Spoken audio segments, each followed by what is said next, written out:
Hey everybody, this is Cody, and it's time for a game rig. This is a review for Trials of Mana.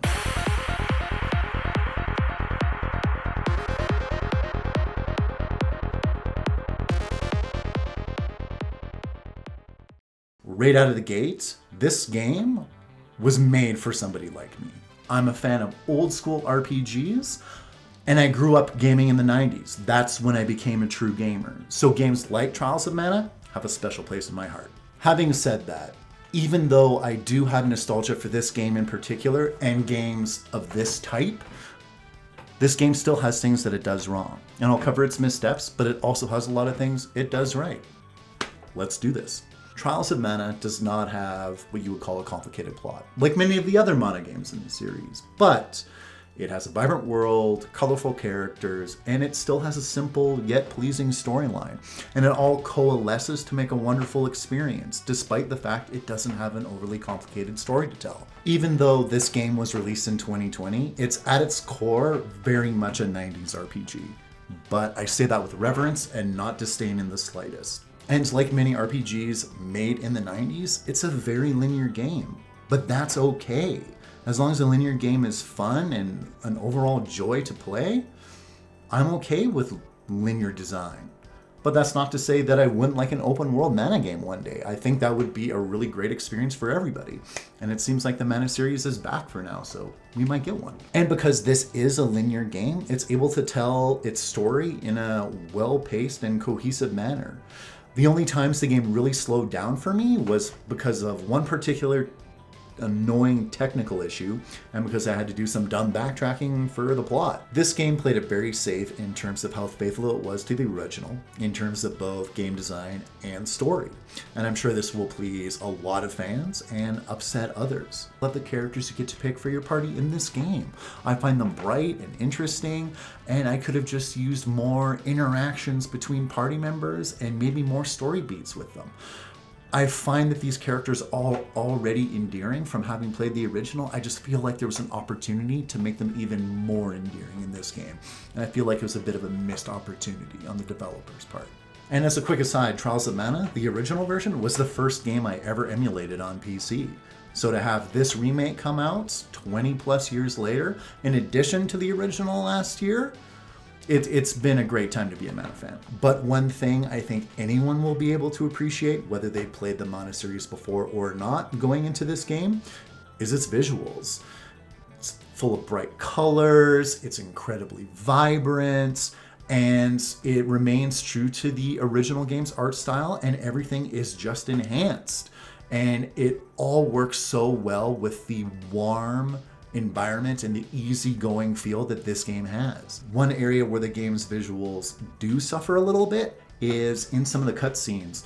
Characters will appear janky and stiff moving, almost a little robotic, and it can be a little bit jarring in those cutscenes, but cutscenes aren't super frequent in this game and they're not happening for extended periods of time.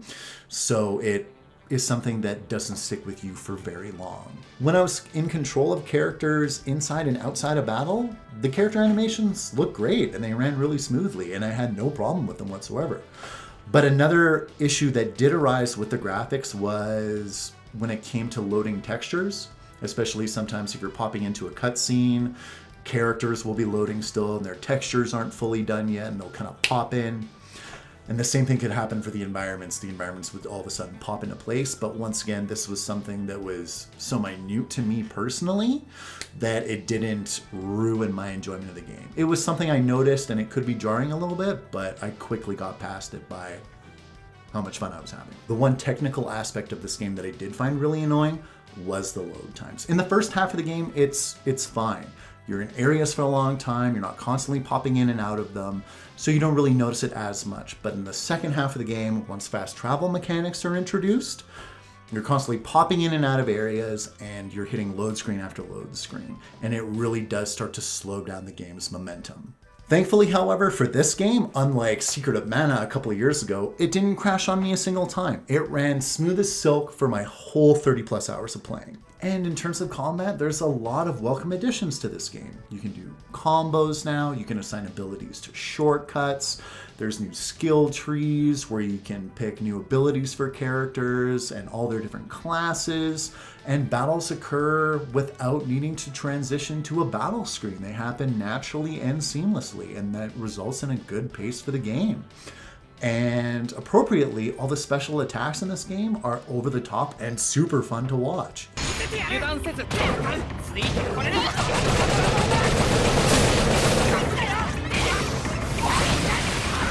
Unfortunately, the combat in this game does have a negative, and it's the fact that it's really easy. Even on hard mode, which the game possesses, you're going to have a hard time dying to anything. If you want a modicum of challenge, you need to pick hard mode right out of the gate. The only way I can think of to truly have a challenge in this game would be some form of self-imposed handicap by either not using items, magic, or special attacks.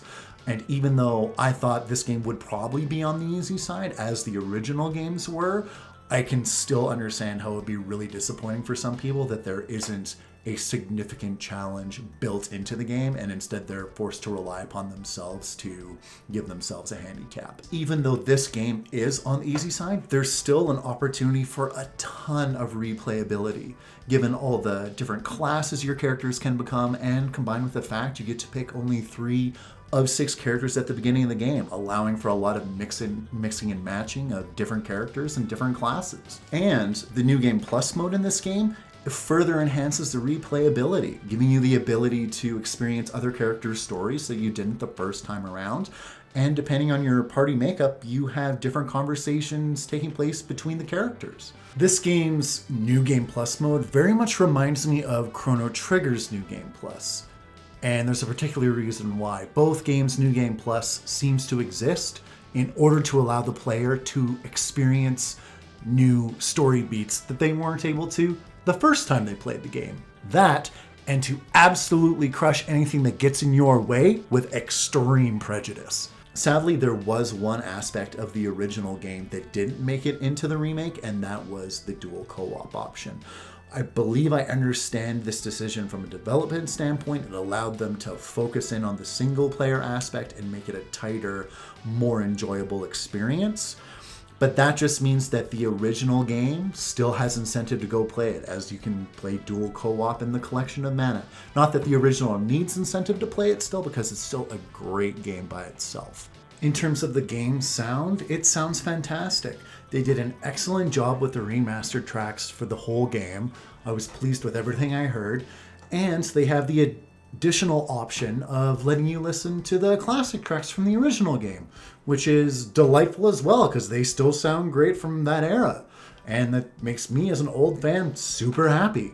And another great thing that they did with the audio in this game is they gave you the ability to switch between English audio for the characters or the Japanese audio.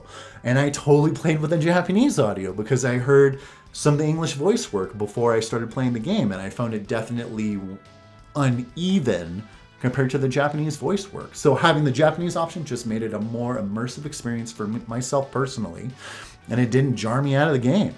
Bottom line, I had a lot of fun with this game. It was easygoing, it was well-paced, and I just found it fun, even though it does have some obvious flaws to it. But I'm still really impressed with the amount of improvement this game has versus Secret of Mana a few years ago. And I feel like if they continue improving this way, there could possibly be a really special Mana game in the future that blows us all away. I know that's really wishful thinking, but a guy can dream. I recommend this game both for fans of old school RPGs or just JRPG fans at large. I think what you need to do in order to truly appreciate this game is understand that this game is very much a reflection of what gaming was like in the 90s. And if you go into it with that mindset, I think this is something you could possibly really enjoy. I'm going to give this game an 8 out of 10. It's a good game. It's a solid RPG. It just has a bunch of things holding it back from being a truly great game. But I have nostalgia for this series and these characters, so it enhanced my enjoyment, absolutely. And that's why it gets an 8 out of 10 from me. Let me know what you thought of the game, everybody. Was it too faithful to the original? Was it not enough of a departure for you? Did you need more changes to story and game design? Or was it perfect just the way it is?